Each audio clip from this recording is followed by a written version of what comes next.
Shalom, chers amis, soyez les bienvenus sur la page du berger Camille Élysée SCE. Alors, juste partager avec vous en ce lundi une petite parole du Seigneur qui va vous édifier, qui va vous ouvrir l'intelligence et l'esprit sur certaines réalités, certaines vérités. Il sera question aujourd'hui de traiter du thème la connaissance. Osée 4, verset 6 nous dit « Mon peuple périt faute de connaissance ». Mais avant d'entrer dans le vif du sujet, je vous demanderai d'aller vous abonner sur notre chaîne YouTube. Vous tapez JSN TV sur YouTube, vous abonnez à la page, vous cliquez la cloche pour être notifié à chaque vidéo que nous aurons à publier. Et voilà, c'est un espace, une télévision virtuelle qui vous permettra d'être au contact d'enseignements de profondeur, d'exhortations prophétiques, comme c'est le cas en ce lundi, dans l'émission Le Berger vous parle, prêché par le berger de la mission Camille Élysée. Voilà, c'est un berger du service catholique d'évangélisation. Et ce lundi, nous traiterons du thème de la connaissance. Osée 4, verset 6. Je nous lis la parole et puis nous allons essayer de développer. Mon peuple périt faute de connaissance. Puisque toi, tu as rejeté la connaissance, je te rejetterai de mon sacerdoce. Puisque tu as oublié l'enseignement de ton Dieu, à mon tour, j'oublierai tes fils. Tous, tant qu'ils sont, ils ont péché contre moi. Je changerai leur gloire en ignominie. Alléluia. Alors mes amis, souvent nous avons entendu cette expression « Mon peuple périt faute de connaissance ». Mon peuple périt faute de connaissance. Mon peuple périt faute de connaissance. En fait, on a entendu tous les sons sur ce passage de Osée 4, verset 6. Mais aujourd'hui, je voudrais aborder ce passage-là sur deux volets, deux orientations.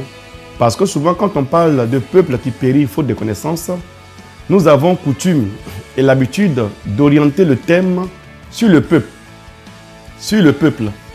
Comme si c'était la foule qui refusait de se convertir. Donc, elle va périr, elle va souffrir, elle fera ceci, elle fera cela. Et nous, on entend souvent des prophètes venir prophétiser dans une posture digne et fière pour dire ce qui t'arrive là.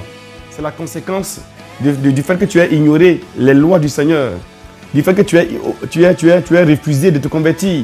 Et comme Dieu est en colère contre toi, tout le malheur du pays s'abat sur toi. Toute la souffrance de ta famille s'abat sur toi. Pourquoi? Dieu voulait te bénir, tu as refusé. Dieu voulait te sauver, tu as refusé. Dieu voulait t'élever, tu as refusé, tu as préféré le péché. Or, le premier volet, avant de toucher au second volet de ce thème-là, c'est que Dieu faisait un reproche à nous les hommes de Dieu. Dieu s'attaquait aux prêtres, aux prophètes, aux hommes de Dieu, aux docteurs de la loi, aux quoi encore, aux bergers, aux modérateurs, aux fondateurs. Et Dieu dit, vous avez refusé la connaissance. Vous avez refusé la connaissance et vous avez épousé la facilité. Alors, Dieu dit, mon peuple est en train de périr parce que ceux qui sont censés instruire mon peuple ne sont pas instruits. Ou quand ils sont instruits, ils ne donnent pas la parole de la connaissance au peuple. Dans l'enseignement que Dieu impose, ou que Dieu propose, ou que Dieu donne à ses serviteurs pour son peuple, Dieu donne dans cet enseignement-là une lucane, une vision qui puisse lier le peuple de Dieu à la parole de Dieu. Le peuple de Dieu à la parole de Dieu, donc le peuple de Dieu à Dieu lui-même. Quand Dieu envoie un homme de Dieu prêcher, prophétiser, annoncer, guérir, délivrer, ce n'est pas pour venir jouer les dangereux, les visionnaires, les voyants, les hommes de miracle, les hommes d'impact. Non. Dieu n'a que faire de ta réputation, de ta renommée. Dieu attend de toi que tu fasses la mission qui est de lier son peuple à sa parole, son peuple à la prière et son peuple à désirer le ciel. Donc il dit, aujourd'hui, le peuple périt parce que le peuple s'est vautré dans tout ce qui est gloire, tout ce qui est prospérité, tout ce qui est voyage, mariage, beauté, enfantement, tout ce qui est quoi encore? Tout ce qui est gloire matérielle. Aujourd'hui, les gens sont en train de chercher la connaissance pour déployer une puissance pour tuer leurs rivales, tuer leurs ennemis humains. Et les gens sont en train de faire des combats spirituels tels qu'enseignés pour détruire l'homme, détruire des hommes. Mais c'est de l'ignorance que de prêcher que d'enseigner ainsi. Et Dieu est en colère parce qu'il se dit, mais de quelle école avez-vous été tiré? Quel Dieu avez-vous rencontré? Quel esprit vous habite quand vous prêchez ou priez? Il dit, mon peuple périt faute de connaissance. La connaissance de l'amour a disparu. La connaissance de la fidélité a disparu. La connaissance de la vertu a disparu. La connaissance de la crainte de Dieu a disparu. La connaissance de la persévérance a disparu. La connaissance du courage a disparu. La connaissance de la prudence a disparu. La connaissance de l'obéissance également a disparu. La connaissance de la douceur a disparu. Et les gens sont devenus aujourd'hui des barbares, des zozos, des zombies, des cyborgs qui n'ont plus de sentiments, qui n'ont plus d'état d'âme. Des gens qui sont prêts à se faire des coups bas et des coups hauts pour arriver à leur fin. Les gens sont obligés d'entrer dans certains systèmes pour être vus, pour être connus. Dieu dit, c'est la méconnaissance de ma parole qui amène les gens à changer de chemin, à entrer dans des systèmes de complot. Il dit, la connaissance rend riche, parce que la connaissance libère. Jean 8,32 dit, vous connaîtrez la vérité et la connaissance de la vérité vous apportera la liberté. La liberté, mes amis, vient par la connaissance. Mais la connaissance d'abord de qui est Dieu et de qui tu es. Et de ce que Dieu pense de toi et de ce que Dieu veut pour ta vie. De ce que Dieu a établi, a bâti, a créé, a investi pour ton épanouissement. Il n'y a pas d'être humain qui soit chrétien, qui ait donné sa vie à Dieu, qui prie, qui se prive et qui essaie de s'inscrire dans la vertu, dans la fidélité, dans la consécration, dans la sanctification, qui soit déçu sur la terre. Quand à chaque jour, me dit la parole de Dieu, suffira pour ta vie sa peine. La peine de ta vie ne t'écrasera pas, elle ne te détruira pas, mais la peine de ta vie te rapprochera davantage du Seigneur. De sorte que dans le malheur comme dans le bonheur, ton cœur ne vacillera pas. De sorte que dans le manque comme dans l'abondance, ton cœur ne vacillera pas. Tu ne seras pas un être d'envie, mais un être de conviction, un être de fidélité, un être de vérité, un être d'engagement. Il dit, mon peuple périt faute de connaissance. Il nous faut enseigner courageusement la vérité de l'évangile. Et quand cette vérité est enseignée, il nous faut également, nous qui sommes peuple, le courage de l'application. Le courage, il nous faut déployer le courage de la mise en œuvre de l'enseignement reçu. Beaucoup ont des cahiers charismatiques parce qu'ils sont remplis d'enseignements de profondeur, de puissance, de révélation, mais ils sont incapables de pratiquer l'enseignement reçu parce qu'ils ont peur de manquer de quelque chose. Ils ont peur qu'on se moque d'eux, ils ont peur qu'on les persécute. Christ a dit, on vous persécutera. Car sur la terre, pour vous qui croyez en moi par la connaissance, vous aurez richesse, gloire, élévation et tout ce que vous désirez là, en plus de la persécution. Pourquoi t'étonnes-tu d'être persécuté?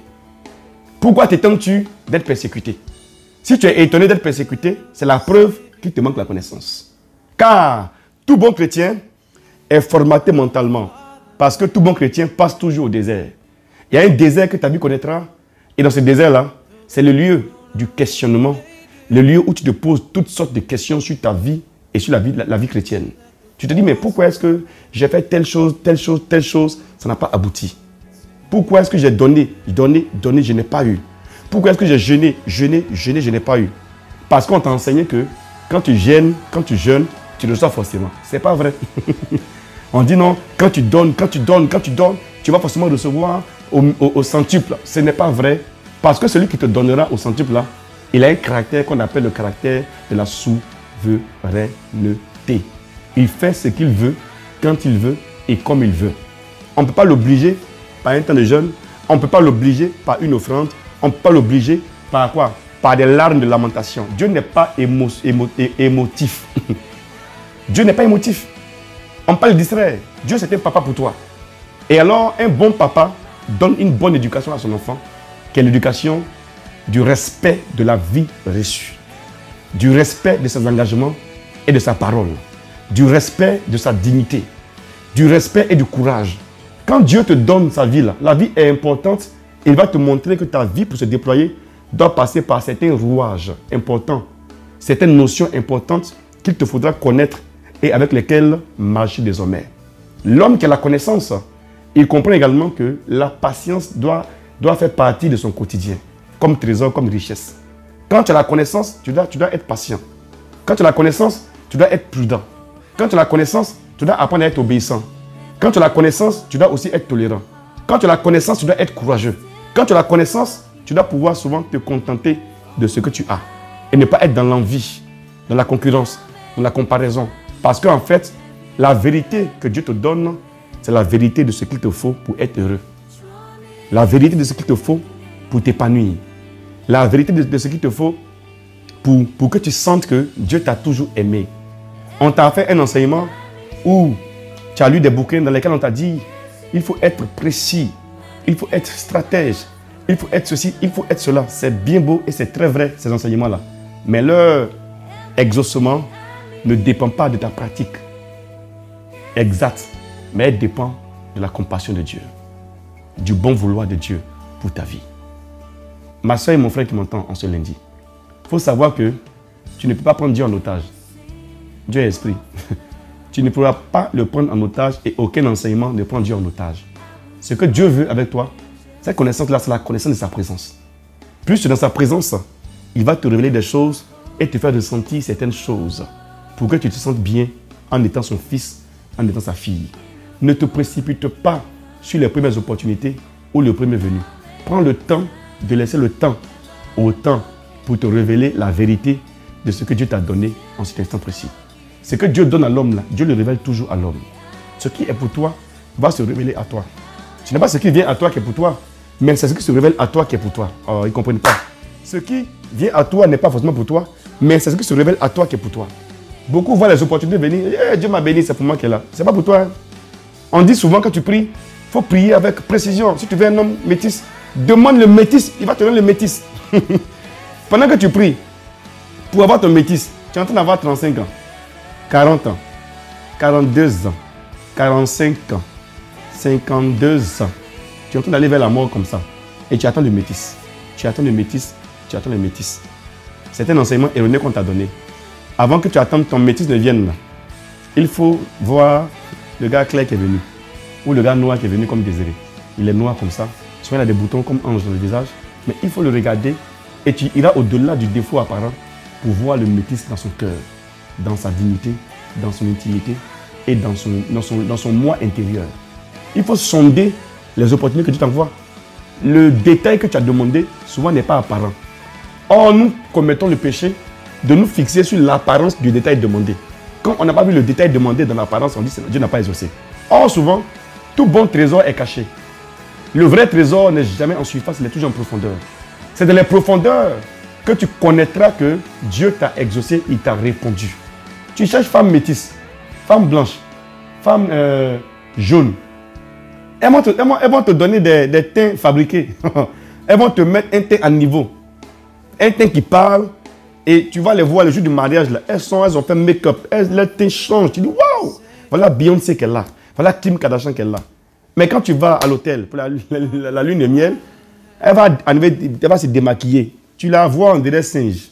Babouin, boubou. Tu dis, aïe, c'est toi. Elle dit, mais c'est moi chéri. Non, c'est pas toi qui viens à la mairie. Je veux ma femme de la mairie là. Parce qu'elle s'est tellement maquillée pour t'impressionner qu'aujourd'hui, tu réalises la vérité du mensonge du maquillage. Ma soeur et mon frère, évitez le maquillage et désirez le naturel. Soyez naturel, comme ma fille Désirée. Son teint là, elle n'a jamais fait tchatcho. Pourtant, autour d'elle, il y a beaucoup qui font ça. Elles font l'effort de mettre leur teint à niveau. Mais la petite, elle aime son teint noir comme Astou connaît. Elle a un vrai teint noir. Madame a 53 ans, 54 ans. Mais son teint est propre, son teint respire la fraîcheur. Parce que le naturel respire toujours. Le naturel dégage un goût qui plaît et un goût qui rassasie. Le naturel est beau, le naturel est bon, le naturel sent bon et le naturel attire. Si tu es naturel de la vérité de ta foi, tu vas voir que sans lutter avec quelqu'un, ta vie va avancer. Sans entrer dans un système établi humainement, ta vie va évoluer. En fait, mes amis, il faut accepter la connaissance de ton ministère et la connaissance de ton appel.